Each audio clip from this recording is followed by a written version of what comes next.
තෙරුවන් සරණයි.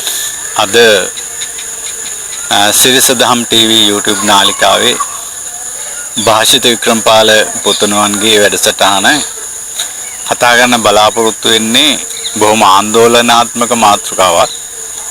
ඒ තමයි පෞගිය දිනවල ලංකා පුරාම උත්සවශ්‍රීයෙන් කටයුතු කරපු අලුත් අවුරුදු නැකත් චාරිත්‍ර පිළිබඳව තමයි අපි කතා කරන්න බලාපොරොත්තු වෙන්නේ. ලංකාවේ සියලුම දෙනාමත් වෙනත් රටවල් වල ඉන්න අලුත් අවුරුදු චාරිත්‍ර අනුගමනය කරන සියලු දෙනාමත් බලාපොරොත්තු වෙනවා. ඒ නැකත් හරියටම අනුගමනය කළා චාරිත්‍ර ඉටු කරලා බොහොම හොඳ යහපත් වාසනාවන්ත නව වසරක් උදා කරගන්න අපේක්ෂා කරනවා. ඒ නිසා ඒ අය විශාල බලාපොරොත්තු සමුදායකින් තමයි කටයුතු කරන්නේ. මෙන්න නැකත් අපිට හදලා ඉදිරිපත් කරන කමිටුවක් තියෙනවා නැකත් කමිටුව කියලා. ඒකට රජයේ අනුග්‍රහය ලැබෙනකොට රාජ්‍ය නැකත් කමිටුව කියලා තමයි කියන්නේ. ඒ සඳහා විවිධ ජ්‍යොතිර්වේදීන් සම්බන්ධ වෙනවා. ඉතින් මේ ජ්‍යොතිර්වේදීන් දෙන නැකත් අනුව තමයි හිස්තෙල් ගෑම, නැකතට ගනුදෙනු කිරීම, රැකී ආරක්ෂා සඳහා පිටත්ව යාම ආදී වශයෙන් විවිධ නැකත් අනුගමනය කරන්නේ. මේ චාරිත්‍ර ඉටු කරන සියලුම දෙනා නිරෝගී බව, සෞභාග්‍ය, පවුලේ සමගිය, දරුවන්ගේ අනාගත සුබ සිද්ධිය වගේ දේවල් බලාපොරොත්තු වෙනවා. ඉතින් කියන්න කනගාටුදායක සිද්ධියක් තියෙනවා. වෙනත් පැත්තකින් කිව්වොත් මේකට ගැලපෙන්නේ නැති කාරණයක්. අපේ රටේ නායකයෝ, ජනාධිපතිවරු, අගමැතිවරු, කැබිනට් එක වාගේ අය රටට සේවයක් කරයි කියලා බලාපොරොත්තු වුණාට ඒක හරියට සිද්ධ වෙන්නේ නැහැ. ඒ වගේම වැඩක් තමයි මේ අවුරුදු නැකත් වලින් සිද්ධ වෙන්නේ.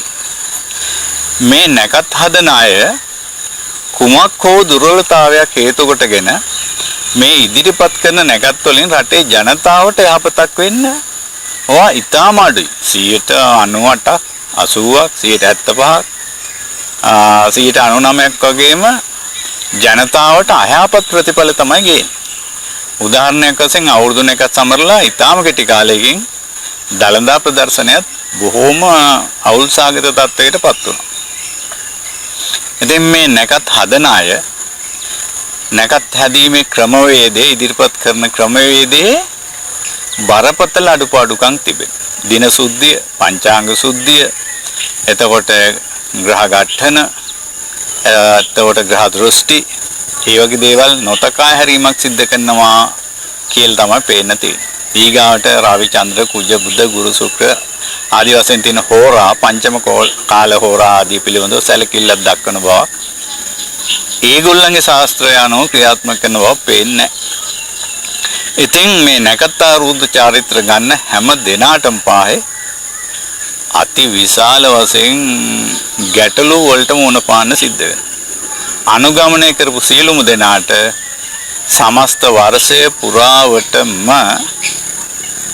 ආර්ථික පීඩා, මානසික පීඩා, පවුලේ අසමගිය, දූ දරුවන්ගේ විරසකය, දූ දරුවන්ගේ අනාගතයේ අඳුරු වීම, ඊගාට භාර්යාවගේ සිත්සැවුල් සෝසුසුම් පීඩා, ස්වාමි පුරුෂයාට ලක් වෙන වද බන්ධන, පියාට ඇති වෙන කරදර හිරිහැර, දේශපාලන නායකින්ට වෙන හිරිහැර, විපක්ෂ නායකතුමාට ඇති වෙන හිරිහැර, අනෙකුත් පක්ෂවල නායකින්ට ඇති වෙන හිරිහැර ආදී වශයෙන් ඉතා විශාල ප්‍රමාණයක් ඇති වෙනවා.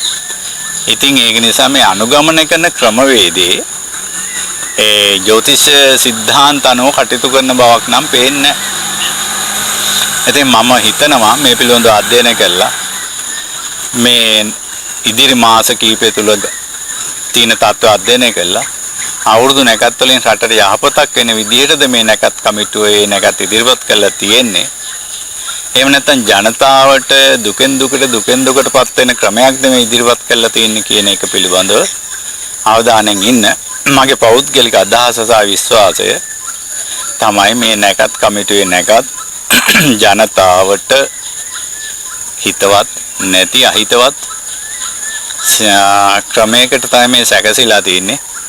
එක්කෝ ඒ අය දන්නේ නැහැ එහෙම නැත්නම් ඒ අය දන්න ශාස්ත්‍රය හරියට ක්‍රියාත්මක කරන්නේ නැහැ. එහෙම නැත්නම් වෙනත් ආයතන වලින් පඩි ගන්නවා. එහෙම නැත්නම් වෙනත් සංවිධාන වලින් ආධාර උපකාර ලබනවා. රටේ ජනතාවට හිතවත් බවක් නම් පෙන්වුම් කරන නැකත් ශාස්ත්‍රය ඒගොල්ලෝ ඉදිරිපත් කරන්නේ නැහැ කියන අදහස තමයි මගේ පෞද්ගලික විශ්වාසය. හැම දිනාටම තෙරුවන් සරණයි. ජය වේවා.